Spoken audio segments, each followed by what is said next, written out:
Assalamualaikum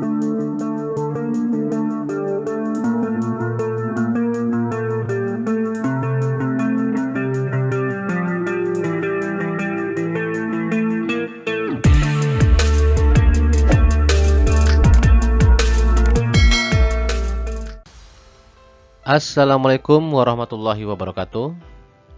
Jumpa lagi para pembelajar dimanapun Anda berada. Salam belajar. Ruang Belajar IPS mengucapkan terima kasih kepada Anda yang telah mensupport channel ini dengan cara mensubscribe serta like, juga mengirimkan komen-komen yang positif agar channel ini bisa terus berkembang. Nah, baiklah para pembelajar dimanapun Anda berada, mudah-mudahan kita semua tetap diberi kesehatan, tetap diberi semangat untuk tetap belajar. Karena belajar adalah kewajiban kita agar hidup kita bisa lebih bermakna. Para pembelajar dimanapun Anda berada, pada pertemuan kita saat ini, tema yang akan dibahas yaitu tentang redistribusi pendapatan. Nah, seperti biasa, sumber diambil dari buku paket IPS kelas 8 terbitan dari Kementerian Pendidikan dan Kebudayaan Republik Indonesia, serta ditambah dari berbagai sumber lainnya yang relevan. Nah, selanjutnya tujuan pembelajaran kita yaitu adalah memahami pengertian redistribusi pendapatan. Ya. Kemudian memahami jenis-jenis redistribusi pendapatan. Lalu bisa menyebutkan program redistribusi untuk pemerataan distribusi pendapatan di Indonesia. Kemudian bisa menyebutkan beberapa alternatif praktik redistribusi pendapatan di Indonesia. Nah, sekarang di hadapan Anda ada beberapa tampilan foto wajah-wajah yang mungkin sudah Anda kenal atau belum. Siapakah mereka? Nah, bagi yang belum kenal, mereka adalah para pengusaha sukses yang ada di Indonesia. Mereka adalah para konglomerat yang menguasai hampir semua sistem perekonomian di Indonesia. Sebagai seorang pengusaha sukses dan termasuk ke dalam daftar orang-orang terkaya di Republik Indonesia ini, tentu pendapatan mereka luar biasa besarnya. Nah, demikian juga dengan pajak yang dikenakan oleh pemerintah terhadap pendapatan mereka. Ingin menjadi pengusaha sukses seperti mereka? Ya, tentu saja kita ingin ya. Maka modalnya adalah kita harus terus belajar. Kita harus bekerja keras dan juga tidak lupa berdoa kepada Tuhan Yang Maha Esa. Kemudian, Anda lihat tampilan berikut. Siapakah mereka? Bagi yang sudah mengenalnya tentu Anda tahu mereka adalah orang-orang terkaya di dunia. Lihat saja pendapatan mereka ya. Ada Elon Musk dari Amerika Serikat dengan pendapatan kurang lebih sekitar 220,9 billion dolar Amerika. Ya, mungkin kalau dirupiahkan sekitar 220 triliun rupiah ya. Lalu ada beberapa yang lainnya juga sama.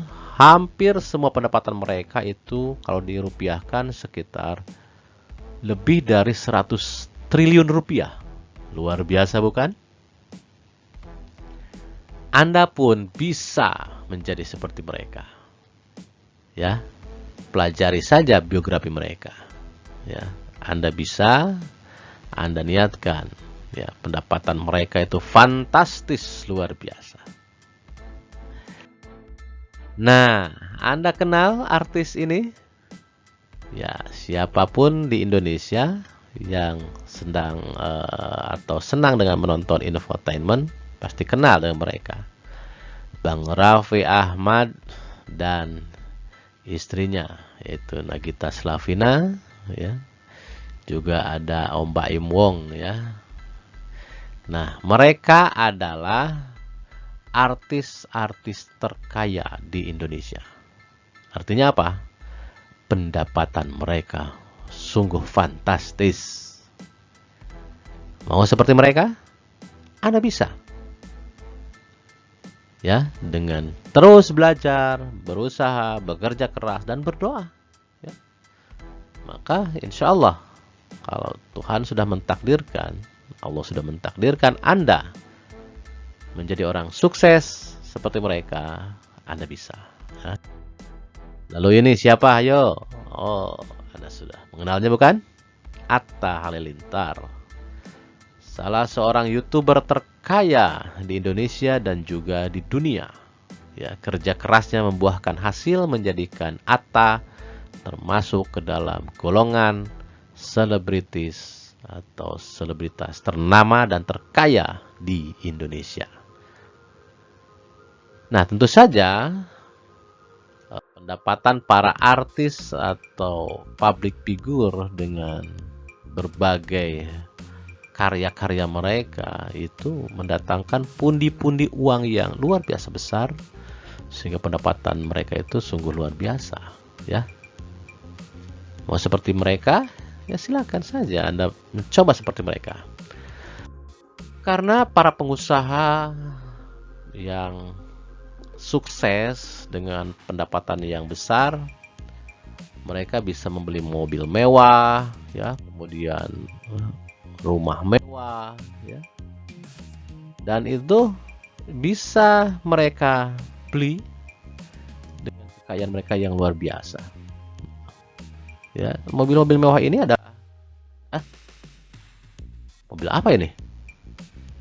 Oh, ini mungkin mobil mewah pada zamannya, ya. Motor mewah, peralatan elektronik mewah pada zamannya. Oke, nah mobil-mobil mewah ini adalah merupakan koleksi bagi mereka orang-orang kaya. Dan harganya juga fantastis. Mungkin untuk pajak tahunannya saja mobil mewah ini bisa membeli satu motor baru atau mungkin beberapa motor baru, ya, hanya untuk membayar pajak tahunannya saja. Nah, Anda mau berminat menjadi orang kaya? Bisa, ya. Berusaha, kerja keras, berdoa, dan kreatif. Ya. Namun ada kenyataan, ya, di sisi lain kehidupan kita, dan ini tidak bisa kita pungkiri. Nah, sebagai contohnya adalah gambar ini.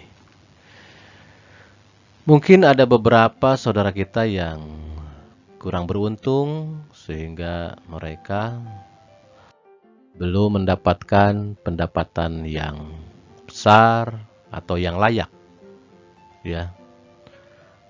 Tempat tinggal mereka harus berdesak-desakan di lahan yang sempit dan dengan infrastruktur yang mungkin kurang layak, ya. Nah, inilah potret kehidupan lain selain dari yang telah ditampilkan sebelumnya. Mereka harus kerja keras dengan pendapatan yang, ya, mungkin hanya cukup untuk kebutuhan makan saja, ya, atau kebutuhan primer. Inilah potret di negara-negara, terutama negara-negara berkembang, ya, di mana antara masyarakat pendapatan tinggi dengan masyarakat masyarakat pendapatan rendahnya itu masih ada kesenjangan, ya. Gedung-gedung pencakar langit harus berdampingan dengan rumah-rumah gubuk yang seadanya, dan ini memang sungguh memprihatinkan. Tapi inilah kenyataan sosial, ya. Masyarakat kalangan pendapatan rendah ke bawah ini atau masyarakat miskin, mereka harus berjuang setiap hari untuk mendapatkan atau memenuhi kebutuhan hidupnya, ya. Dan inilah yang disebut dengan ketimpangan sosial.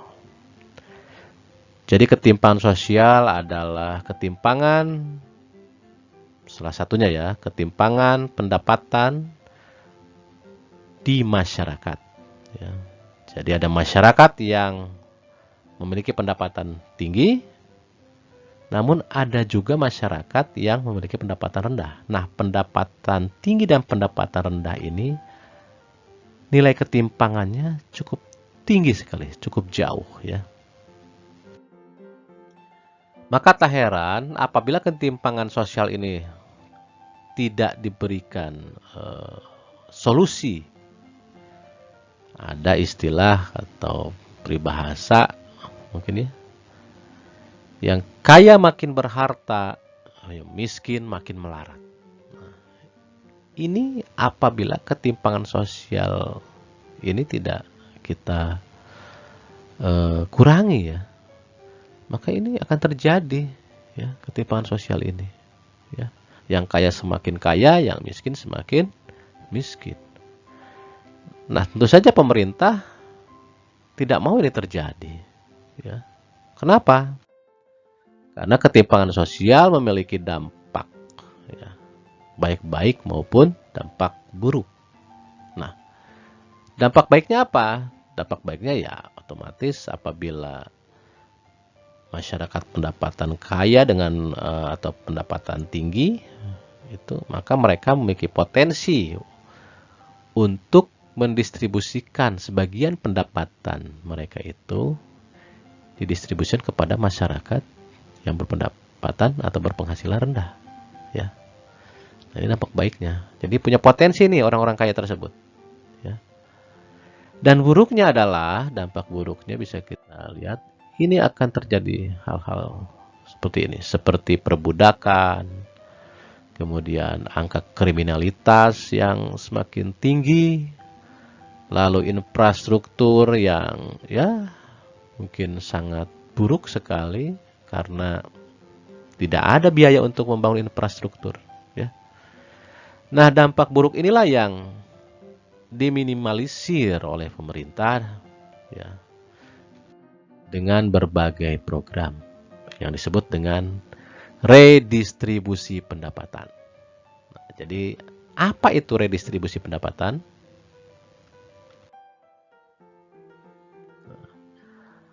Pengertian redistribusi pendapatan.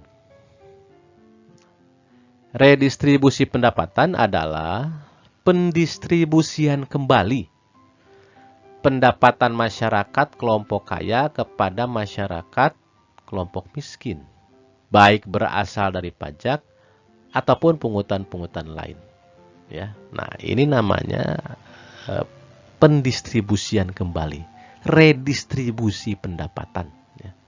Ini pengertiannya, ya. Jadi pendistribusian pendapatan dari kelompok masyarakat kaya kepada kelompok masyarakat yang miskin. Melalui apa? Bisa melalui pajak ataupun melalui berbagai program lainnya, ya. Jenis-jenis redistribusi pendapatan. Nah, jenis redistribusi pendapatan itu ada dua. Yang pertama, redistribusi pendapatan vertikal. Yang kedua, redistribusi pendapatan horizontal. Ini adalah termasuk pada jenis-jenis redistribusi pendapatan. Redistribusi pendapatan vertikal adalah redistribusi yang menunjuk pada transfer uang dari kelompok masyarakat kaya ke kelompok masyarakat miskin, ya. Di sini jaminan sosial merupakan bentuk dukungan warga masyarakat yang ekonominya kuat kepada warga yang secara ekonominya lemah, ya. Jadi bisa bentuknya bisa langsung, ya. Bisa dalam bentuk sumbangan, ya, infak ataupun zakat misalnya, ya. Ini termasuk ke dalam redistribusi pendapatan vertikal dari kelompok masyarakat yang mampu langsung, ya, mendistribusikan atau mentransfer uangnya ke kelompok masyarakat yang ekonominya relatif lemah. Lalu kemudian redistribusi pendapatan horizontal. Nah, kalau ini adalah redistribusi atau transfer uang antar kelompok, yaitu dari kelompok satu ke kelompok yang lain. Contohnya dari laki-laki ke perempuan, dari orang dewasa ke anak-anak, ya, remaja ke orang tua. Nah, ini sifatnya bisa antar pribadi, ya. Jadi sifatnya ini antar pribadi, bukan dari kelompok masyarakat ekonomi yang kuat ke ekonomi yang lemah, bukan. Tapi ini dari kelompok ke kelompok yang lainnya, gitu. Misalnya seorang tua, ya, memberikan istilahnya nafkah kepada anak-anaknya, ya, dengan harapan suatu saat anak-anaknya tersebut dapat tumbuh berkembang dan mereka mendapatkan pekerjaan suatu saat nanti, sukses. Nah, tentu saja yang namanya anak-anak akan berbakti kepada orang tuanya, kan? Nah, maka anak-anaknya mampu nanti pada suatu saat mereka telah sukses, mampu memberi kontribusi ekonomi dan sosial baik kepada orang tua maupun kepada masyarakat di sekitarnya. Ya, itu adalah contoh dari redistribusi pendapatan horizontal. Redistribusi pendapatan ini adalah solusi, ya, dari ketimpangan sosial, ya, ketimpangan pendapatan sosial. Ya, ini adalah solusi, ya, salah satu solusi, ya, yang diambil oleh pemerintah. Lembaga yang mengelola atau mendistribusikan, ya, pendapatan dari kelompok masyarakat kaya ke kelompok masyarakat miskin atau ke semua lapisan masyarakat itu adalah lembaganya Direktorat Jenderal Pajak, ya. Jadi lembaga inilah yang melakukan pemungutan, kemudian pendistribusian hasil pajak dari masyarakat atau dari perusahaan atau dari pelaku usaha, ya, yang kena pajak, dan hasilnya disalurkan ke masyarakat, bisa dalam bentuk infrastruktur ataupun mungkin bantuan tunai langsung, ya. Nah, ini berada di kewenangan Kementerian Keuangan, ya. Jadi Direktorat Pajak ini berada di bawah naungan Kementerian Keuangan, ya.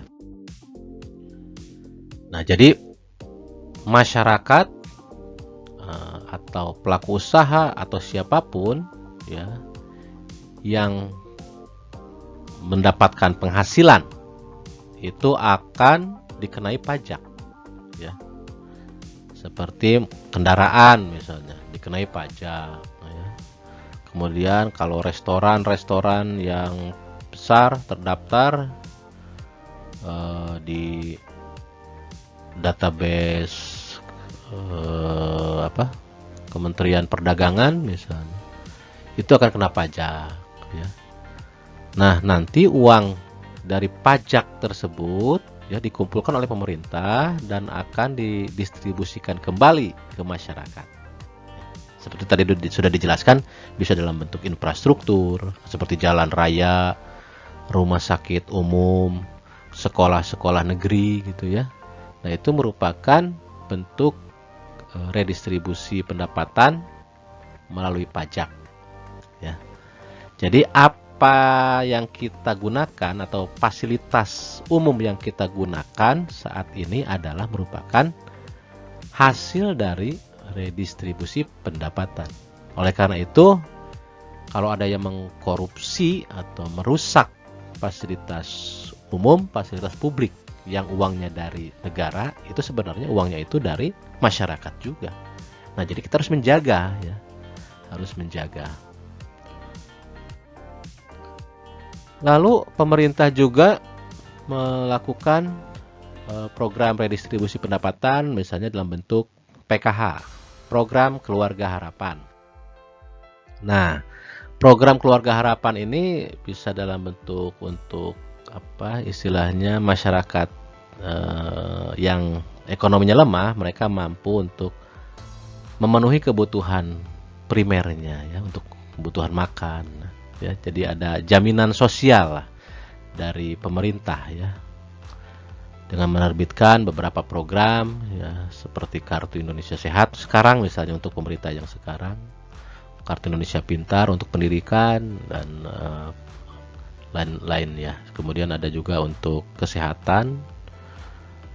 Nah, ini adalah sebagai bentuk perhatian dari pemerintah kepada rakyat atau masyarakat untuk masyarakat pendapatan yang rendah.